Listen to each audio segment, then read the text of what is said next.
जी। अच्छा जी, शुक्रिया। 10 अप्रैल है और आज हफ्ते का दिन है और इस वक्त टाइम हुआ है 7:44। तो वैसे तो हमने लास्ट टाइम जब क्लास में छोड़ा था तो सेट थ्योरी चल रही थी। तो काफी हमने उसके पढ़े थे लेक्चर, मगर अब मैं चाहूंगा कि हम मैयर थ्योरी जो कि दूसरा सेक्शन है वहां से शुरू करें। ये दूसरा सेक्शन खत्म करके इंशाल्लाह फिर बाकी आ जाएंगे हम वापस सेट थ्योरी पे। जो भी उसका रह जाएगा हम बाद में पढ़ लेंगे। तो उम्मीद है आप सब खैरियत से होंगे। Yes sir. माशाल्लाह। तो मैंने आपको यस सर। वो शेयर किया था ग्रुप के अंदर नोट्स। आप चाहे उसकी फोटोकॉपी करवा लीजिएगा और उसका ये मैयर थ्योरी वाला पोर्शन है आपके सामने। उम्मीद है कि आपको स्क्रीन पे शो हो रहा होगा। तो यस सर। ये मेरे नोट्स नहीं है, मैंने पहले भी आपको कहा था, ये सर अब्दुल शकूर के नोट्स हैं। आप ये ले लीजिएगा। तो इसमें मैयर थ्योरी है जिसके पहले पेज पे ये कुछ बेसिक कॉन्सेप्ट्स हैं सेट थ्योरी के। प्रीलिमिनरी जो बातें हैं, रूल्स हैं, तो ये पढ़ने की जरूरत नहीं है। इसमें सिर्फ ये वाली चीज जो है लास्ट में, सिमेट्रिक डिफरेंस, ये देख लें कि सिंबॉलिकली ए डेल बी से लिखा जा रहा है। तो अगर कहीं आगे हमारे नोट्सों में ये सिंबल आएगा तो परेशान नहीं होना। ये एक्चुअली ए माइनस बी और बी माइनस ए का यूनियन है। ये जो दो चीजें हैं, तो सिमेट्रिक डिफरेंस से इसे बोला जाता है। तो आपने ये खास तौर पे नोट करना है। बाकी देख लें, आपके सामने है idempotent property, associative property union के लिए, इंटरसेक्शन के लिए, कम्यूटेटिव प्रॉपर्टी यूनियन और इंटरसेक्शन के लिए, डिस्ट्रीब्यूटिव प्रॉपर्टी यूनियन इंटरसेक्शन के लिए, आइडेंटिटी प्रॉपर्टीज और सी बहुत सी बातें। खास तौर पे ये जो एक ऑपरेशन है कि ए माइनस बी जो है वो अल्टरनेटिवली लिखा जा सकता है ए इंटरसेक्शन बी कंप्लीमेंट। तो ये भी कोई नई चीज नहीं है। और इसी तरीके से अगर ए कंप्लीमेंट माइनस बी कंप्लीमेंट हो तो वो ए माइनस बी के बराबर होता है, या ए माइनस बी ए कंप्लीमेंट माइनस बी कंप्लीमेंट के भी बराबर होता है। डिमार्गन्स लॉ से कौन नहीं वाकिफ? जब अब 9th 10th में थे तब से आपको पता है डिमार्गन्स लॉ कौन से होते हैं। तो ये सारी बातें इस पहले पेज पे। तो असल जो है आज के लिए वो ये है, रिंग।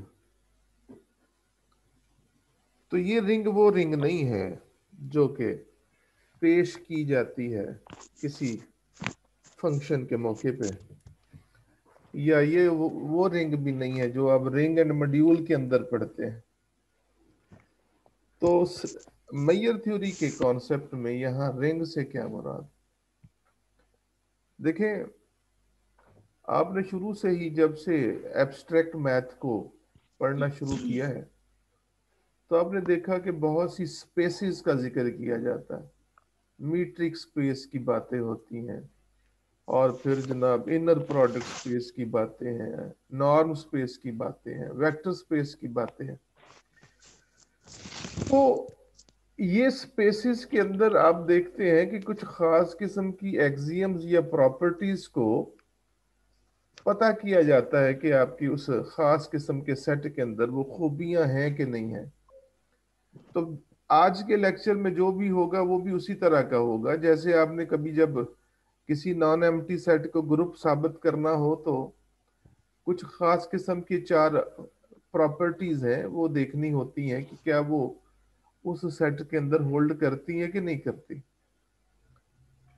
तो आप में से कोई मुझे बताए कि ग्रुप थ्योरी में ग्रुप की डेफिनेशन में पहली प्रॉपर्टी कौन सी होती है जो आप चेक करते हैं। Closure closure property. प्रॉपर्टी होती है सर। वेरी गुड, शाबाश। तो सुबह बखैर, गुड मॉर्निंग सबको जी। मैंने सुबह सुबह आपकी नींद को डिस्टर्ब किया नो तो सर। अच्छा, जजाकल्लाह, आपको अल्लाह खुश रखे। तो ये रिंग से शुरू आमीन। करते हैं जी, रिंग से शुरू करते हैं। आपके पास एक नॉन एम्प्टी सेट है जी, एक्स उसका नाम है, और आपने उस सेट के अंदर से थोड़े से सबसेट्स का कलेक्शन लिया है, ज्यादा नहीं, थोड़े से। और उस सब कलेक्शन के ऊपर आपने दो बातें देखनी है। उस सब कलेक्शन को हमने कैपिटल आर से डिनोट किया है, और ये जरूरी नहीं है कि वो पावर सेट हो। पावर सेट में तो सारे सब सेट आ जाते हैं ना, यानी हमने कुछ लेने हैं और कोई पाबंदी नहीं है कि कौन से लेने हैं, कोई भी ले लें। और उसके ऊपर ये दो प्रॉपर्टीज चेक करें कि अगर उस सेट से दो मेंबर लिए जाएं, अब जाहिर बात है आपने जो कलेक्शन लिया है वो सबसेट का है, तो जो मेंबर होंगे वो सेट की सूरत में होंगे। और जब आप उनका यूनियन लें, हर दो का यूनियन लें, तो पलट के आंसर वापस उसी का ही मेंबर बने। ये पहली प्रॉपर्टी है। तो जो आपने बोला क्लोजर प्रॉपर्टी, आप इसे क्लोजर प्रॉपर्टी बोलेंगे कि अंडर यूनियन जो है वो क्लोजर प्रॉपर्टी होल्ड करती हो उस कैपिटल आर के मेंबर्स के लिए, कि जब ए और बी, इवन कि आप ए का ए से भी यूनियन ले सकते हैं। ये नहीं कि आपने डिफरेंट सेट्स का यूनियन लेना है, सेम सेट का यूनियन भी लेना यहाँ पे दुरुस्त है। ए का ए से यूनियन, ए का बी से यूनियन, हर सूरत में यूनियन प्रॉपर्टी जो है वो क्लोजर प्रॉपर्टी के तहत होल्ड करती होगी। तो ये पहली बात है। और दूसरा कि अगर आपके पास दो सेट्स हैं तो उनके डिफरेंस का आंसर भी उस सेट के अंदर आना चाहिए जिसे आपने आर बोला है। ये दो प्रॉपर्टीज जब किसी सब collection of non empty set x के ऊपर वैलिड हो तो हम कहेंगे कि वो रिंग है, कि यूनियन उसी का मेंबर हो और डिफरेंस भी आंसर में वापस उसी आर का मेंबर बने। तो अगर कोई आपसे पूछे कि कोई एग्जाम्पल दो रिंग की, तो सबसे बेहतरीन एग्जाम्पल पावर सेट की एग्जाम्पल है। कि आप देखें कि पावर सेट जब आप किसी सेट का लिखेंगे तो उसमें यूनियन भी हर दो सेट का वापस उसी सेट का मेंबर बनेगा और डिफरेंस भी। अलबत्ता जब आप कुछ सब कलेक्शन लेते हैं पावर सेट के अलावा, वहां चेक करना पड़ेगा। ये 1 2 3 एक कैपिटल एक्स है, 3 एलिमेंट का कलेक्शन है, और उसके ये सब सेट का एक कलेक्शन लिया है आर, जिसमें 5 है, एक्स है, 3 है, 1 और 2 है। अगर आप चेक करें तो ये दोनों प्रॉपर्टीज जो है वो इस सेट आर के ऊपर होल्ड करती हैं। अगर आप चेक करना चाहें तो आपको पता चलेगा कि आप कोई से भी दो सेट्स का यूनियन लेंगे तो भी आर का मेंबर होगा, और डिफरेंस लेंगे तो भी वो आर का मेंबर आएगा। लिहाजा आप कह सकते हैं कि मेरा ये जो आर है ये रिंग है। तो रिंग क्या है जी? रिंग किसी भी एक नॉन एम्प्टी सेट के सबसेट का कलेक्शन है जिसमें यूनियन क्लोजर प्रॉपर्टी होल्ड करता हो और डिफरेंस भी जब दो सेट कर लें तो वापस आंसर उसी ही सेट का मेंबर बने। तब हम कहेंगे कि जनाब वो जो सेट है वो रिंग है। मैं जरा स्क्रीन को और बेहतर करके पेश करता हूं। अब इसके बाद एक और एग्जांपल है जी। एग्जाम्पल 3 है जिसमें आपने एक नेचुरल नंबर को बेस बना के उसके अंदर से सबसेट लेने हैं, और उन सबसेट की जो कैफियत है वो ऐसी है कि आपने ऐसा कोई भी सेट सबसेट नहीं लेना जो इनफाइनाइट हो। क्योंकि नेचुरल नंबर्स है ना, तो नेचुरल नंबर के तो ऐसे बहुत से सबसेट बनाए जा सकते हैं जो इनफाइनाइट हो, तो हमने वो नहीं लेने। हमने तो फाइनाइट सबसेट लेने हैं जो कि नेचुरल नंबर से हैं। तो आप सिंगलटन सेट ले लें, आप दो सेट का सबसेट ले, दो एलिमेंट का सबसेट ले लें, तो उस सूरत में आप जब इसके ऊपर यही दो प्रॉपर्टीज चेक करेंगे तो आपको पता चलेगा कि ये जो आर है, ये जो दो प्रॉपर्टीज है, ये चेक करेंगे रिंग की, तो आप देखेंगे कि इस एग्जाम्पल के अंदर भी वो दोनों प्रॉपर्टीज जो है वो होल्ड करेंगी। तो आप कहेंगे कि ये जो मजाज हमने एग्जाम्पल का लिया है, ये मजाज भी रिंग की दोनों खूबियों को सेटिस्फाई करता है, इसलिए ये भी रिंग है। अब आगे चलते हैं, एक छोटी सी एक्सरसाइज है कि जो रिंग होता है, जिस डेफिनेशन की बेस पे हमने बोला है रिंग, उस रिंग के ऊपर ये तीन खूबियां हैं कि हमेशा फाई आर का मेंबर होगा, हमेशा दो सेट का सिमेट्रिक डिफरेंस भी आर का मेंबर होगा, और हमेशा दो सेट्स का इंटरसेक्शन भी आर का मेंबर होगा, बशर्ते के वो रिंग हो। बशर्ते के वो रिंग हो। रिंग की सूरत में वो क्या होगा, ये तीनों बातों को होल्ड करेगा। तो बड़ी आसान सी बात है, आप माशाल्लाह मुझसे ज्यादा समझदार हैं कि जब वो कहता है कि फाई लाजमी मेंबर होगा, तो जरा आप इस पहली प्रॉपर्टी को मद्देनजर रख, दूसरी प्रॉपर्टी को मद्देनजर रखते हुए, जब सेम सेट का डिफरेंस ले रहे हैं, जब दो सेट का डिफरेंस ले रहे हैं, तो आप दो सेम सेट का भी तो डिफरेंस ले सकते हैं। जब दो सेम सेट का डिफरेंस लेंगे तो आंसर क्या आएगा, 5, क्योंकि यहां पे सेम सेट का डिफरेंस भी आर का मेंबर होना चाहिए, तो ऑटोमेटिकली आपका 5 जो है वो आर का मेंबर हो जाएगा। तो जो रिंग होता है 5 उसका मेंबर होगा। इसके बाद सिमेट्रिक डिफरेंस की बात है, तो मैंने अभी आपको बताया कि सिमेट्रिक डिफरेंस का मतलब ये होता है, A symmetric difference with B का मतलब है जनाब A minus B union B minus A. तो जरा देखिएगा कि आप कहते हो कि मेरे पास आर जो है वो रिंग है, तो अगर वो रिंग है तो ये भी आर का मेंबर है, और जरूरी नहीं है कि ए में से बी माइनस किया जाए, आप बी में से भी ए माइनस करेंगे तो भी रिंग की वजह से वो आर का मेंबर होगा। ये आर का मेंबर है जी, और ये भी आर का मेंबर है। और पहली प्रॉपर्टी के मुताबिक उन दो एलिमेंट जो कि आपने आर से लिए हैं, जब आप उनका यूनियन लेंगे तो वो भी आर का मेंबर ही आएगा। तो उस वजह से आप कहेंगे कि सिमेट्रिक डिफरेंस भी आर से बिलोंग करता है। तो ये दूसरी प्रॉपर्टी हो गई। अब तीसरी के ऊपर चले जाएं। तीसरी के ऊपर आपको मैं थोड़ा सा ना एक असाइनमेंट के तौर पे आपसे ये कहूंगा कि साबित तो ये करना है कि इंटरसेक्शन जो है वो आर का मेंबर है। अब उसने इस चीज को साबित करने के लिए एक चीज इस्तेमाल की है, ये देखिएगा कि अगर आप ए यूनियन बी ले और ए और बी का सिमेट्रिक डिफरेंस लें और फिर उनका डिफरेंस लें, तो सेट थ्योरी के प्रीलिमिनरी रूल्स का इस्तेमाल करते हुए जब आप चेक करेंगे, तो ये सारे का सारा एक्चुअली ए इंटरसेक्शन बी के बराबर होता है।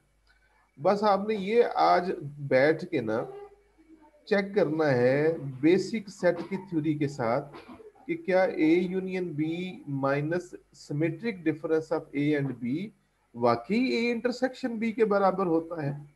जब आप इसको इसके बराबर साबित कर लेंगे, तो फिर जब ये लेफ्ट साइड आर का मेंबर है तो ऑटोमेटिकली राइट साइड भी आर का मेंबर हो जाएगी। अगर आपसे ना हुआ तो मैं आपको कर दूंगा, तो ये आप चेक कीजिएगा।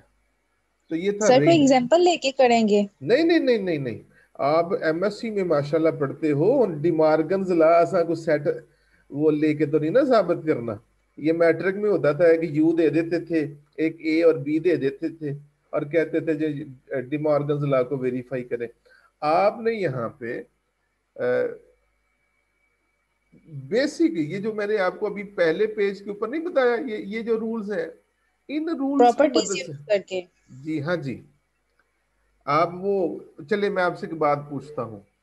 मैं आपसे कहूं कि जनाब आप मुझे एक बात बताइए कि ये जो है क्या कहते हैं,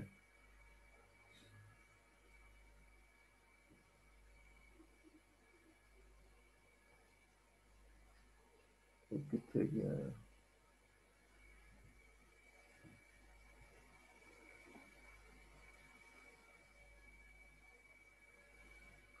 यानी अगर मैं आपसे ये कहूं कि आपने साबित करना है कि A minus B is equal to A intersection B complement, ये ना हमारे एक बेसिक सा कॉन्सेप्ट है सेट थ्योरी में। अगर आपने इनको बराबर साबित करना है तो आप क्या करते हो, आप कहते हो कि मैंने एक्स एक मेंबर लिया है ए माइनस बी से, और साबित करूंगा कि जनाब ये राइट साइड पे जो मैंने आइडिया लिया है ये उसका भी मेंबर है। यानी दो सेट बराबर होते हैं अगर एक दूसरे का और दूसरा पहले का आपस में सबसेट साबित कर दे तो वो बराबर होते हैं। यानी ए सेट जो है वो बी सेट के बराबर होगा अगर क्या हो, अगर ए बी का सबसेट हो और सबसेट बी होगा ए बी का सबसेट हो। और बी से। अगर जब आप कहीं इस तरह साबित कर देते हैं तो आप ये साबित कर देते हैं कि ए और बी बराबर है। तो ये चीज आपने यहां करनी है कि यानी आपने इसकी शुरुआत ये करनी है कि we first prove that A union B difference A intersection B is equal to A intersection B. तो जब आप ये साबित कर देंगे तो ये भी आर का मेंबर है, ये भी आर का मेंबर है, फिर दो सेट्स के डिफरेंस का भी आर ही का मेंबर बनता है। तो अगर एक साइड आर का मेंबर है तो ऑटोमेटिकली फिर राइट साइड जो कि ए इंटरसेक्शन बी के बराबर होगी वो भी आर का मेंबर होगी। चलें, सिग्मा सर इसका रिंग। मतलब इसको एब्स्ट्रैक्ट अंदाज से ही साबित करना है, जी एब्स्ट्रैक्ट से तो करना है इसको साबित। आपकी आवाज जरा बेहतर तरीके से, आप जरा ऊंचा बोल सकते हैं। मैं कह रहा हूँ आपके मुताबिक फिर इसको एब्स्ट्रैक्ट अंदाज से ही साबित करना है। जी मेरे भाई, असल में हम छोटे बच्चे नहीं हैं। अब हमने किसी चीज को जब भी प्रूव करना है जनरल अंदाज में प्रूव करना है। देखिए ना, एग्जाम्पल के साथ किसी चीज को प्रूव करेंगे तो हो सकता है कि कहीं एक ऐसी एग्जाम्पल पड़ी हो जिस पे वो वैलिड ना हो, और एक तरफ आप बोल रहे हो हैंस दिस इज प्रूव्ड। तो आप जब जनरली प्रूव करेंगे ना तो उससे फिर ये होगा कि सारे एग्जाम्पल जो है ना ऑटोमेटिकली कवर हो जाएंगी, वरना तो बड़ी मुश्किल हो जाएगी। वो छोटे बच्चों के लिए होता है जनाब। अच्छा, जी सर। अब नई डेफिनेशन है। नई डेफिनेशन है सिग्मा रिंग। तो उसी तरह इसकी डेफिनेशन है कि एक आपके पास नॉन एम्प्टी सेट एक्स है और एक उसका सब कलेक्शन आपने लिया है, उसके सबसेट ऑफ एक्स का एक कलेक्शन लिया है जिसे आर से रिप्रेजेंट किया जा रहा है। और यहाँ पे ये दो प्रॉपर्टीज हैं, अगर ये दो प्रॉपर्टीज होल्ड करेंगी तो फिर वो सिग्मा रिंग होगा। पहली प्रॉपर्टी वही है जो दूसरी प्रॉपर्टी थी रिंग की, कि दो मेंबर अगर आपने आर से लिए हैं तो उनका डिफरेंस भी आर का मेंबर होना चाहिए। ये सिग्मा रिंग की पहली प्रॉपर्टी। दूसरी प्रॉपर्टी जो है वो ऐसे समझ लें कि एक्सटेंडेड प्रॉपर्टी है उस रिंग की। वहां तो हम सिर्फ दो एलिमेंट का यूनियन लेते हैं, यहाँ यहाँ क्या कहा जा रहा है कि अगर आपके पास एक सीक्वेंस है सबसेट्स की आर के अंदर, है तो वो एक्स के सबसेट, मगर चूंकि अब हमने उनको आर का मेंबर बनाया है, अगर मेरे पास एक सीक्वेंस है जिसके अंदर बेशुमार सबसेट हैं अगर मैं उनका यूनियन लूं और वो आंसर फिर से आर का मेंबर बने तो हम कहेंगे कि वो दूसरी प्रॉपर्टी को भी होल्ड करता है। लिहाजा हम कहेंगे कि जब किसी आर के ऊपर ये दो प्रॉपर्टीज होल्ड करती हों तो वो सिग्मा रिंग है। हम ना इस टर्म को बोलते हैं काउंटेबल यूनियन, कि बेशुमार सेट्स का यूनियन है और यहां पाबंदी नहीं है कि आपने कितने मेंबर्स को एक वक्त में उनका यूनियन लेना है। यहां आप दो सेट का भी यूनियन ले सकते हैं, तीन का भी ले सकते हैं, बल्कि आप चाहें तो रिंग उस आर के जितने भी मेंबर्स हैं उनका सब भी एक ही वक्त में यूनियन ले सकते हैं। हर सूरत में यूनियन उसी आर का मेंबर आना चाहिए। जब ये दो बातें आप सेटिस्फाई करवा दें किसी सब कलेक्शन के ऊपर तो हम कहेंगे कि वो सिग्मा रिंग है। माशाल्लाह 48 पार्टिसिपेंट्स हैं मुझे डाल के। चलिए अब आगे चलते हैं और वो कहता है, एक छोटा सा क्वेश्चन है, ये आपके पेपर में आता है। कहता है साबित करें कि जनाब ये जो रिंग होता है जिसकी डेफिनेशन अभी हमने पढ़ी है, जरूरी नहीं है कि वो सिग्मा रिंग हो। यानी every ring is not necessarily a sigma ring, जरूरी नहीं है। और जब किसी चीज को रिजेक्ट करना हो, जब किसी के बारे में ये फैसला करना हो कि मुझे ये पसंद नहीं है, तो फिर हम उसकी खूबियां नहीं गिनवाएंगे, फिर हम उसकी वो क्या कहते हैं पंजाबी च असी ओदियां वडियाइयां नहीं करांगे, बल्कि हम कोई ऐसा जो एतराज वाला जिक्र है वो करेंगे, ताकि हम वो एतराज लगा के बात को रिजेक्ट कर दें। ठीक है जी। अच्छा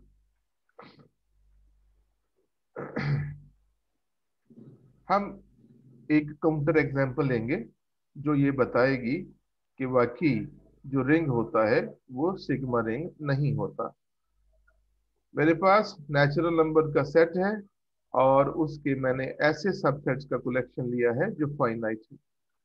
यानी आर जो है वो फाइनाइट सबसेट्स का कलेक्शन है। अब देखें, आपको पता है, पहले ये साबित करेंगे कि क्या ये रिंग है। बड़ी सिंपल सी बात है, जब आप ए बी आर से मेंबर लेंगे तो वो दोनों फाइनाइट होंगे, और जब दो फाइनाइट सेट्स का यूनियन लें तो वो भी फाइनाइट होता है। पहली प्रॉपर्टी रिंग, यानी अभी तो ये हम पहले ये साबित करेंगे ये रिंग है अभी कि नहीं, उसके बाद देखेंगे कि ये सिग्मा रिंग नहीं है।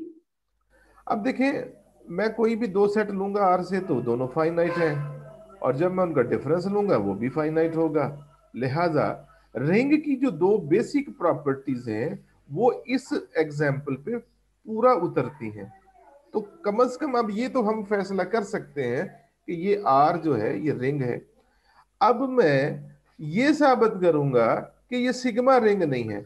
अभी मैंने आपको बताया सिग्मा रिंग की दो खूबियां ये हैं कि जनाब, एक तो उसके कोई भी दो मेंबर का डिफरेंस उसी का मेंबर बनता है। चले मान लिया कि ये प्रॉपर्टी होल्ड करती है सिग्मा रिंग की, मगर दूसरी प्रॉपर्टी ये है कि काउंटेबल यूनियन, उस सेट के एलिमेंट का जो काउंटेबल यूनियन है पलट के उसी का मेंबर होना चाहिए। तो जरा देखिए, ये उसने आर से सिंगलटन सेट्स के सबसेट का कलेक्शन लिया, क्योंकि हर सेट इंडिविजुअली एक फाइनाइट सेट है और नेचुरल नंबर की नजर से ये नेचुरल नंबर का सबसेट है हर नंबर। यानी वन भी सिंगलटन सबसेट है आर एन का, इसी तरह बाकी भी। तो ये सारे के सारे आर के मेंबर हैं, और ये कितने हैं पता ही नहीं, काउंटेबल है। तो जब आप इन सब का यूनियन लेंगे, काउंटेबल यूनियन लेंगे, यानी सब का इकट्ठा यूनियन लेंगे, तो जो आपको नतीजतन आपको रिजल्ट मिलेगा वो मिलेगा 1 2 3 4 5 एंड सो ऑन। यानी आप महसूस करेंगे कि ये तो नेचुरल नंबर्स बजाते खुद आ जाएंगे। अब जब मैंने काउंटेबल यूनियन लिया है इन सब का, इन सिंगलटन सेट्स का, जो कि n के बराबर है, और n के बारे में सब जानते हैं कि ये तो इनफाइनाइट सेट होता है, यानी इसका मतलब ये है कि ये R का मेंबर नहीं बनेगा। तो R सिग्मा रिंग के लिए जरूरी है कि वो R का मेंबर बने, वो काउंटेबल यूनियन जो है वो R का मेंबर आना चाहिए, लिहाजा ये नहीं आया। इसलिए हम कहेंगे कि ये रिंग तो है, ये जो डेफिनेशन में लिखा है ये रिंग की दोनों एक्सियम्स को तो फॉलो करता है, मगर सिग्मा रिंग की दोनों एक्सियम्स को फॉलो नहीं करता। चलें जी आगे बढ़ते हैं। आगे एक और डेफिनेशन है अलजबरा। अब अलजबरा की डेफिनेशन ये है कि आपके पास एक नॉन एम्प्टी सेट है, उसी तरह, बिल्कुल उसी तरह जी, कि जनाब, अच्छा, ये मुझे मैसेज किया है किसी ने कि सिग्मा रिंग के बारे में दोबारा बता दे। देखिए, सिग्मा रिंग एक नॉन एम्प्टी सेट एक्स, जिसके अंदर से आपने थोड़े से सबसेट्स लेने हैं, सारे भी ले लें मगर जरूरी नहीं है, आपने कुछ सबसेट्स का कलेक्शन लिया है, और उसके बाद आपने उसके ऊपर दो खूबियां देखनी है। वो जो सब कलेक्शन लिया है सबसेट्स का एक्स के अंदर से, अगर वो कलेक्शन इन दो खूबियों पे पूरा उतरेगा तो हम कहेंगे कि ये सिग्मा रिंग है। यानी पहली बात कि उस आर से आपने हर दो मेंबर्स का डिफरेंस लेना है, और वो डिफरेंस उसी सेट का मेंबर आना चाहिए, और फिर उस सेट से एक सीक्वेंस ऑफ मेंबर्स लेके, यानी आर के अंदर से जितने भी सबसेट्स हैं उसके अंदर, आप चाहे सारे ले लें, आधे ले लें, कोई भी पॉसिबिलिटी हो सकती है, जब आप उनका यूनियन लें तो वो भी आर का मेंबर होना चाहिए। क्योंकि हमने अभी रिंग में पढ़ा था कि रिंग के अंदर एक वक्त में आप दो मेंबर्स का यूनियन लेंगे, सिग्मा रिंग के अंदर ही ऐसा नहीं है। सिग्मा रिंग में इजाजत है कि आप एक वक्त में ज्यादा से ज्यादा एक सीक्वेंस ऑफ इनफाइनाइट सबसेट का भी यूनियन ले सकते हैं, और वो यूनियन आर का मेंबर होना चाहिए। तो जब ये दो बातें किसी आर जो कि एक नॉन एम्प्टी सेट एक्स के सबसेट्स का कलेक्शन है, जिसके ऊपर ये दोनों बातें होल्ड कर जाएं, तो हम उसे बोला करेंगे सिग्मा रिंग। एक हदीस मुबारका है, नबी सल्लल्लाहु अलैहि वसल्लम ने फरमाया कि जो मुनाफिक शख्स है कौन होता है, किसको मुनाफिक कहते हैं, तो कहीं एक जगह पे 3 खूबियां बताई गई उसकी, एक जगह पे 4 हैं। एक 3 खूबियां ये हैं कि जब भी बात करता है झूठ बोलता है, जब भी उसको अमानत दी जाती है वो खयानत करता है, जब अपने किसी मुसलमान भाई से झगड़ा करे तो उसे गालियां निकाले, तो ये एक मुनाफिक की निशानियां है। तो उसी तरीके से किसी एक सबसेट ऑफ एक्स के कलेक्शन आर के ऊपर ये दो खूबियां होल्ड करेंगी तो वो सिग्मा रिंग कहलाएगा। तो आइए अलजबरा के ऊपर चले। अलजबरा ये है जी, अलजबरा कि आपके पास एक्स एक नॉन एम्प्टी सेट है, और उसके बाद आपने उसके अंदर से एक सबसेट का कलेक्शन लिया, सबसेट्स का कलेक्शन, और उस कलेक्शन का नाम रखा है जी एक्स, एक्स रखा है, सॉरी यहां पे उसने एम रखा है। और अब एक्स को हम कहें, एम को हम अलजबरा बोलेंगे अगर, या बूलियन अलजबरा भी बोलते हैं अगर यहाँ पे भी दो खूबियां हो, तो इंशाल्लाह आपको मसला नहीं होगा। पहली खूबी कि अगर आप उस एम के अंदर से दो मेंबर लें, और ये जरूरी नहीं है कि दो मेंबर अपनी मर्जी से लेने, हर दो मेंबर के लिए, यानी फॉर ऑल के लिए आपने यहां चेक करना है कि जब आप एम से 2 मेंबर लें और उनका यूनियन लें तो वो वापस एम का आंसर बने। हम कहेंगे कि यूनियन जो है वो एम के लिए क्लोजर प्रॉपर्टी का हामिल हो, कि हर दो का मेंबर, हर एम के हर 2 मेंबर्स का यूनियन एम के अंदर आए। और दूसरी बात कि आपने अभी रिंग की डेफिनेशन में पढ़ा, रिंग की पहली डेफिनेशन, पहला पॉइंट यही है रिंग का भी। दूसरा जो पॉइंट है रिंग के अंदर वो डिफरेंस ऑफ टू सेट्स है, जबकि यहां पे कंप्लीमेंट है कि अगर एक ए एम का मेंबर है तो लाजमी है कि उसका कंप्लीमेंट भी एम का मेंबर हो। जब ये दो प्रॉपर्टीज किसी एक एम, जो कि एक capital X non empty के सबसेट्स का कलेक्शन है, जिसके ऊपर ये दो खूबियां होंगी, उसे कहेंगे वो अलजबरा है। यूनियन एम का मेंबर हो हर 2 सेट के लिए, और अगर कोई एम का मेंबर है तो उसका कंप्लीमेंट भी एम का मेंबर होना चाहिए।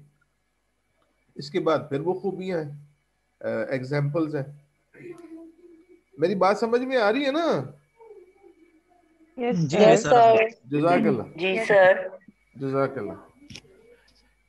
तो आप देखें कि ये ये जो आप आगे एग्जाम्पल्स हैं, आप चेक कीजिएगा कि क्या ये जो एग्जाम्पल उसने दी है क्या ये अलजबरा है। और ये पावर सेट के ऊपर तो कोई दो राय नहीं है।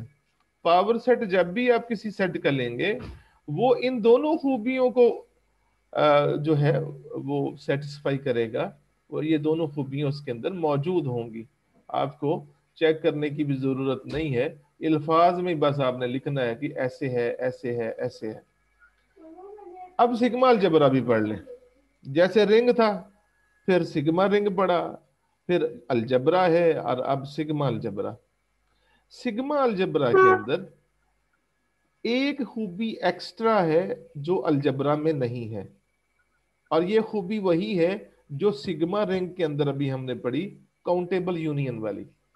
तो अगर फर्ज करें आपके पास ये एक नॉन एम्प्टी सेट है एक्स, और एम उसका कलेक्शन है, तो इस कलेक्शन, अब कलेक्शन मतलब क्या कि एक्स के कुछ सबसेट लिए गए हैं जिसको नाम दिया गया है एम का। इस एम के अंदर आपने जाना है, और 3 खूबियां यूनियन की क्लोजर प्रॉपर्टी होल्ड करती हो, हर सेट का कंप्लीमेंट उसके अंदर हो, और फिर अगर आप एम के अंदर से बेशुमार कलेक्शन ऑफ सबसेट जो मेंबर है उसके वो लेते हैं, तो उनका यूनियन जो है वो भी एम के अंदर आना चाहिए। इसको हम मैथ की जुबान में कहते हैं काउंटेबल यूनियन। काउंटेबल यूनियन जो है वो एम का मेंबर होना चाहिए। एक sequence of members of M को अगर आप अंडर यूनियन देखें तो वो एम का मेंबर आना चाहिए। तो ये जब 3 खूबियां किसी के अंदर आ जाएं, सबसेट्स ऑफ एक्स के कलेक्शन एम के अंदर आ जाएं, तो हम कहेंगे वो सिग्मा अलजबरा है। और सिग्मा अलजबरा पावर सेट के ऊपर फिट आता है।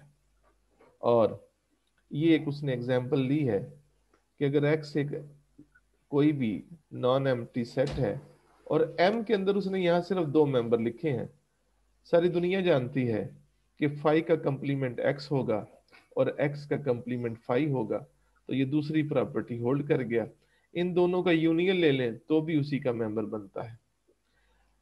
एक चीज आपको बताता चलूं कि कुछ किताबों के अंदर इस पहली प्रॉपर्टी की बजाय, यानी इस पहली प्रॉपर्टी में ए यूनियन बी है, तो कुछ किताबों के अंदर ए इंटरसेक्शन बी का जिक्र है कि ए इंटरसेक्शन बी एम का मेंबर होना चाहिए। और मैं उनकी उस प्रॉपर्टी उससे एग्री करूंगा, क्योंकि अगर आप गौर करें ये जो तीसरी प्रॉपर्टी है जिसमें काउंटेबल यूनियन का जिक्र है कि वो एम का मेंबर होना चाहिए, तो इस काउंटेबल यूनियन का मतलब है कि आप 2 का भी यूनियन लें तो वो भी एम का मेंबर होना चाहिए। तो ये जो पहली प्रॉपर्टी है और तीसरी प्रॉपर्टी है, ये कंसाइड कर जाती है 2 मेंबर्स के लिए। तो अगर तीसरी प्रॉपर्टी किसी सेट के लिए होल्ड करती हो, ये वाली तीसरी प्रॉपर्टी, तो पहली प्रॉपर्टी मनोवन होल्ड करेगी, लिहाजा कई जगहों पे, कई जगहों यानी किताबों के अंदर ए यूनियन बी की बजाय ए इंटरसेक्शन बी का जिक्र है। मैं ये नहीं कहता कि ये गलत है, यानी ये भी ठीक है, मगर कुछ जगहों पे इंटरसेक्शन का भी जिक्र है, तो आप ये भी नोट कर लीजिएगा। इसके बाद उन्होंने एक एग्जांपल दी है। मेरा अब आखिरी मिनट है, क्लास ऑटोमेटिकली खत्म हो जाएगी, ये लिमिटेड वर्जन है जूम का। तो ये एग्जांपल है जिसमें उसने कहा है साबित करें कि जनाब जो ये कलेक्शन है ये अलजबरा तो है मगर सिग्मा अलजबरा नहीं है। तो ये आप पढ़ लीजिएगा कि जनाब हर अलजबरा सिग्मा अलजबरा नहीं होता। तो बहुत शुक्रिया, जजाकल्ला। अगर आपको कोई मसला हुआ हो, कोई परेशानी हुई हो, तो आप अगले लेक्चर में पूछ लीजिएगा। अलबत्ता उसमें सर इस इस लेक्चर की रिकॉर्डिंग जो है मैं अभी लेक्चर के बाद आपको दोबारा शेयर कर दूंगा, आप उस रिकॉर्डिंग से भी मुस्तफीद हो सकते हैं। बहुत शुक्रिया। अगर आपने कुछ पूछना है तो पूछ लें।